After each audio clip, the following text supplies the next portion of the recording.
ಪ್ರಿಯ ನಿರೀಕ್ಷಕರೇ, ನಮಸ್ಕಾರ. ಬೀರ್ಬಲ್ನ ವಿಶೇಷ ಕಾರ್ಯಕ್ರಮಕ್ಕೆ ತಮ್ಮೆಲ್ಲರಿಗೂ ಕೂಡ ಆತ್ಮೀಯವಾದ ಸ್ವಾಗತ. ಏನೇ ಅದ್ಭುತವೋ ಇದು ಎಂಥ ಅದ್ಭುತವೋ ನಾನು ಸಾಕಷ್ಟು ಬಾರಿ ಹೇಳಿದ್ದೆ. ಒಂದು ವೇಳೆ ಈ ಮೀನಿನ ಹೆಜ್ಜೆ ಆದರೂ ಕಂಡುಹಿಡಿಬೋದು, ಹೆಣ್ಣಿನ ಮನಸ್ಸಲ್ಲಿ ಏನಿದೆ ಅನ್ನೋದನ್ನು ತಿಳಿಬಹುದು. ಆದರೆ ಮೋದಿ ಹಾಗೂ ಅಮಿತ್ ಶಾ ಅವರ ತಲೆಯಲ್ಲಿ ಏನು ಓಡ್ತಾ ಇದೆ ಅನ್ನೋದನ್ನು ಕ್ಯಾಲ್ಕುಲೇಟ್ ಮಾಡೋದಕ್ಕೆ ಸಾಧ್ಯವೇ ಇಲ್ಲ. ವೀಕ್ಷಕರೇ, ಭಾರತದ ರಾಜಕೀಯದಲ್ಲಿ ಕೆಲವೊಮ್ಮೆ ಅಚ್ಚರಿಗಳು ಕೂಡ ನಡೆಯುತ್ತೆ. ಬಹಳ ಅಪರೂಪಕ್ಕೆ ಇಂತಹ ಘಟನೆಗಳು ಸಂಭವಿಸೋದು.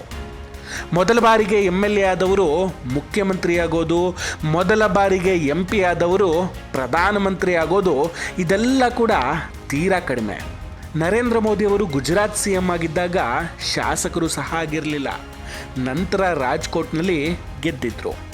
ಅಲ್ಲದೆ ಮೊದಲ ಬಾರಿ ವಡೋದರಾಯಿಂದ MP ಆಗಿ ಪ್ರಧಾನಮಂತ್ರಿ ಆಗಿಬಿಟ್ಟಿದ್ರು. ದೆಹಲಿಯ ಇತಿಹಾಸ ನೋಡೋದಾದರೆ ಇದುವರೆಗೂ ಒಟ್ಟು 4 ಮಹಿಳೆಯರು ಇಲ್ಲಿ ಮುಖ್ಯಮಂತ್ರಿ ಆಗಿದ್ದಾರೆ. 1991ರಿಂದ ನೋಡಿದ್ರೆ ಮೊದಲ ಬಾರಿಗೆ ಮಹಿಳಾ ಮುಖ್ಯಮಂತ್ರಿಯಾಗಿ ಸುಷ್ಮಾ ಸ್ವರಾಜ್ ಅವರು ಆಯ್ಕೆಯಾಗ್ತಾರೆ. ಸುಷ್ಮಾ ಸ್ವರಾಜ್ ಕೇವಲ 52 ದಿನಗಳ ಕಾಲ CM ಆಗಿದ್ದರು. ನಂತರ 1998ರಲ್ಲಿ BJP ಸೋಲನುಭವಿಸುತ್ತೆ. ನಂತರ ಶೀಲಾ ದೀಕ್ಷಿತ್ ಅವರು ಸುಮಾರು 15 ವರ್ಷಗಳ ಕಾಲ ದೆಹಲಿ CM ಆಗಿ ಆಡಳಿತವನ್ನು ನಡೆಸಿದ್ದಾರೆ.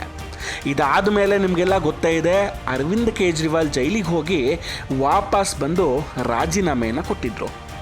ಆ ಬಳಿಕ ಅತಿಶಿ ಮುಖ್ಯಮಂತ್ರಿ ಆಗಿದ್ದರು.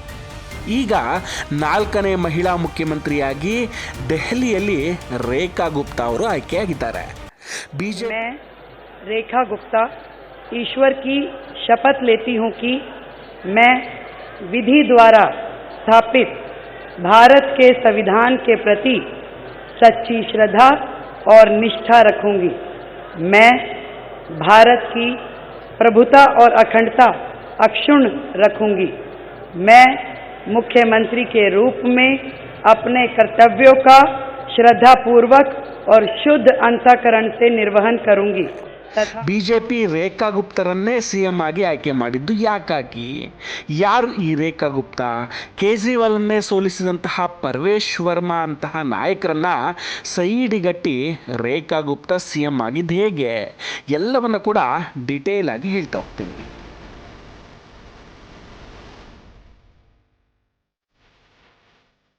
ರೇಖಾ ಗುಪ್ತಾ ಅವರು ಮೊದಲ ಬಾರಿಗೆ MLA ಆಗಿರಬಹುದು, ಆದರೆ ರಾಜಕೀಯಕ್ಕೆ ಹೊಸಬರಲ್ಲ. ರಾಜಕೀಯದಲ್ಲಿ ಬಹಳ ದೊಡ್ಡ ಇತಿಹಾಸ ಇದೆ. ರೇಖಾ ಗುಪ್ತಾ ಅವರು ಹುಟ್ಟಿದ್ದು 1974ರಲ್ಲಿ. ಅಂದರೆ ಇವರಿಗೆ ಈಗ 51 ವರ್ಷ ವಯಸ್ಸು. ಈ ಬಾರಿಯ ಚುನಾವಣೆಯಲ್ಲಿ ಅವರು ಶಾಲಿಮಾರ್ ಬಾಗ್ ಕ್ಷೇತ್ರದಲ್ಲಿ ಸುಮಾರು 30,000 ಮತಗಳ ಅಂತರದಿಂದ ಗೆಲುವನ್ನು ದಾಖಲಿಸಿದ್ದಾರೆ. ರೇಖಾ ಗುಪ್ತಾ ಅವರು ಕೆಲಸವೇ ನನ್ನ ಗುರುತು ಅಂತ ಹೇಳ್ಕೊಂಡು ಬಂದವರು. ಹಾಗೆ ನೋಡಿದ್ರೆ ರೇಖಾ ಗುಪ್ತಾ ಅವರು ಮೂಲತಃ ಹರಿಯಾಣದವರು. ಇವರು ಜುಲೈ 19, 1974ರಂದು ಹರಿಯಾಣದ ಜಿಂದ್ ಜಿಲ್ಲೆಯ ನಂದಗಡ ಗ್ರಾಮದಲ್ಲಿ ಜನಿಸಿದವರು. ಇವರ ತಂದೆ ಬ್ಯಾಂಕ್ ಅಧಿಕಾರಿಯಾಗಿದ್ದರು. 1976ರಲ್ಲಿ ಇವರು 2 ವರ್ಷದವರಿದ್ದಾಗ ಗುಪ್ತಾ ಕುಟುಂಬವು ಡೆಲ್ಲಿಗೆ ಸ್ಥಳಾಂತರ ಆಗುತ್ತೆ. ವಿದ್ಯಾರ್ಥಿ ಜೀವನದಿಂದಲೇ ರೇಖಾ ಗುಪ್ತಾ ಅವರು ರಾಜಕೀಯದಲ್ಲಿ ತೊಡಗಿಸ್ಕೊಂಡಿದ್ರು. ಮೊದಲಿಗೆ RSSನ ವಿದ್ಯಾರ್ಥಿ ವಿಭಾಗವಾದ ಅಖಿಲ ಭಾರತೀಯ ವಿದ್ಯಾರ್ಥಿ ಪರಿಷತ್ನಲ್ಲಿ ಸಕ್ರಿಯವಾಗಿದ್ದರು. 1996-97ರಲ್ಲಿ ದಿಲ್ಲಿ ವಿಶ್ವವಿದ್ಯಾಲಯದ ವಿದ್ಯಾರ್ಥಿ ಸಂಘದ ಅಧ್ಯಕ್ಷೆಯಾಗಿ ಕಾರ್ಯನಿರ್ವಹಿಸಿದರು. ದಯಾಲ್ ಸಿಂಗ್ ಕಾಲೇಜಿನ ಕಾರ್ಯದರ್ಶಿಯಾಗಿಯೂ ಸೇವೆ ಸಲ್ಲಿಸಿದಂತಹ ಇವರು ವಿದ್ಯಾರ್ಥಿ ಚಳುವಳಿಗಳಲ್ಲಿ ಸಕ್ರಿಯವಾಗಿ ತೊಡಗಿಸಿಕೊಂಡಿದ್ದರು. ನಂತರ ಭಾರತೀಯ ಜನತಾ ಪಾರ್ಟಿಯ ಯುವ ಮೋರ್ಚಾಗೆ ಸೇರಿಕೊಳ್ತಾರೆ. ದಿಲ್ಲಿ ಘಟಕದಲ್ಲಿ ಕಾರ್ಯದರ್ಶಿ ಜವಾಬ್ದಾರಿಯನ್ನು ಕೂಡ ನಿರ್ವಹಿಸಿದ್ರು. ಪಕ್ಷದಲ್ಲಿನ ತಮ್ಮ ಕಾರ್ಯವೈಖರಿ ಮೂಲಕವೇ ಕೇಂದ್ರ ನಾಯಕರ ಗಮನವನ್ನು ಸೆಳೆದಿದ್ರು. ಇದರ ಪರಿಣಾಮ 2004ರಿಂದ 2006ರವರೆಗೆ ಯುವ ಮೋರ್ಚಾದ ರಾಷ್ಟ್ರೀಯ ಕಾರ್ಯದರ್ಶಿಯಾಗಿ ನೇಮಕಗೊಳ್ತಾರೆ. 2007ರಲ್ಲಿ ಮೊದಲ ಬಾರಿಗೆ ಚುನಾವಣಾ ರಾಜಕೀಯಕ್ಕೆ ರೇಖಾ ಗುಪ್ತಾ ಅವರು ಕಾಲಿಟ್ಟಿದ್ರು. MCD ಚುನಾವಣೆಯಲ್ಲಿ ಉತ್ತರ ಪಿತಾಂಪುರ ಕ್ಷೇತ್ರದಿಂದ ಕೌನ್ಸಿಲರ್ ಆಗಿ ಆಯ್ಕೆಯಾಗ್ತಾರೆ.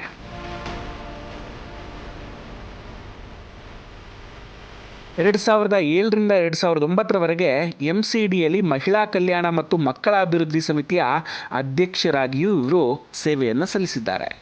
ದಿಲ್ಲಿ BJP ಮಹಿಳಾ ವಿಭಾಗದ ಪ್ರಧಾನ ಕಾರ್ಯದರ್ಶಿಯಾಗಿ, ಪಕ್ಷದ ರಾಷ್ಟ್ರೀಯ ಕಾರ್ಯಕಾರಿ ಸದಸ್ಯೆಯಾಗಿ BJPಯಲ್ಲಿ ಹಲವಾರು ಹುದ್ದೆಗಳನ್ನು ರೇಖಾ ಗುಪ್ತಾ ಅವರು ನಿಭಾಯಿಸಿದರು.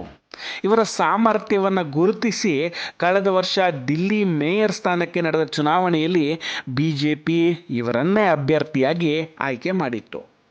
ಇದೀಗ ದಿಲ್ಲಿ ವಿಧಾನಸಭಾ ಚುನಾವಣೆ ಗೆದ್ದಾಗ ಮುಖ್ಯಮಂತ್ರಿ ಸ್ಥಾನಕ್ಕೂ ಇವರ ಹೆಸರು ಕೇಳಿ ಬಂದಿದ್ದು ಅಚ್ಚರಿ.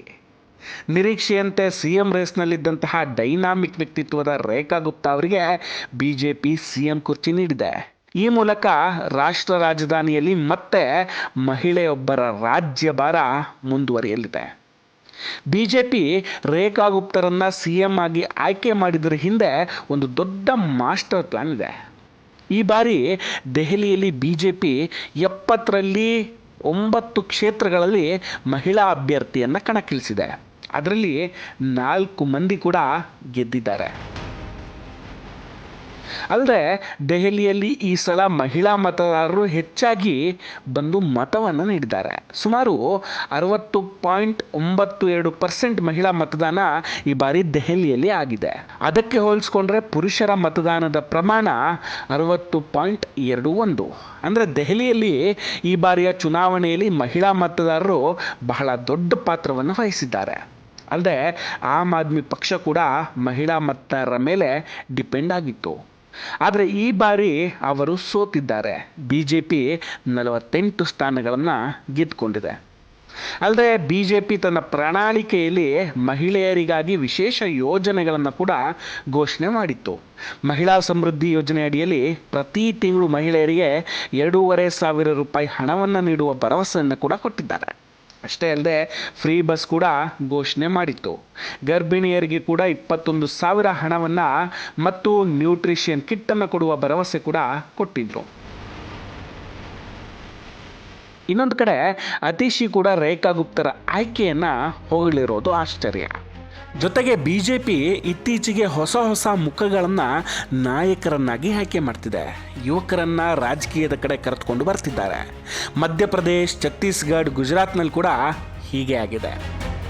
BJP ಕ್ಲೀನ್ ಇಮೇಜನ್ನು ನೋಡ್ತಿದೆ ಮತ್ತು ಕಾರ್ಯಕರ್ತರ ನಡುವೆ ಇರುವಂತಹ ನಾಯಕರನ್ನು BJP ಗುರುತಿಸ್ತಾ ಇದೆ.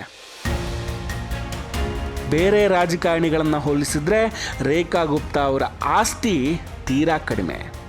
5.2 ಕೋಟಿ ಆಸ್ತಿ ಹೊಂದಿರುವ ರೇಖಾ ಗುಪ್ತಾ ಎಲ್ಲ ರೀತಿಯಲ್ಲೂ ಕ್ಲೀನ್ ಇಮೇಜ್ ಇಟ್ಕೊಂಡಿದ್ದಾರೆ. ಇದೆಲ್ಲವನ್ನು ನೋಡಿಯೇ BJP ರೇಖಾ ಗುಪ್ತಾ ಅವರಿಗೆ ಮಣೆಯನ್ನು ಹಾಕಿದೆ. ವೀಕ್ಷಕರೇ, BJPಯ ಈ ಆಯ್ಕೆಯ ಬಗ್ಗೆ ನಿಮ್ಮ ಅಭಿಪ್ರಾಯ ಏನು? ದಯವಿಟ್ಟು ಕಮೆಂಟ್ ಮಾಡಿ ತಿಳಿಸಿ. ಈ ಮಾಹಿತಿಗಳು ನಿಮಗೆ ಇಷ್ಟ ಆಗಿದ್ದರೆ ದಯವಿಟ್ಟು ವಿಡಿಯೋವನ್ನು ಲೈಕ್ ಮಾಡಿ ಹಾಗೂ ಶೇರ್ ಮಾಡಿ ಮತ್ತು ನಮ್ಮ ಚಾನಲನ್ನು ಸಬ್ಸ್ಕ್ರೈಬ್ ಮಾಡೋದಕ್ಕೆ ದಯವಿಟ್ಟು ಮರಿಬೇಡಿ. ನಮಸ್ಕಾರ, ಟೇಕ್ ಕೇರ್, ಬಾಯ್.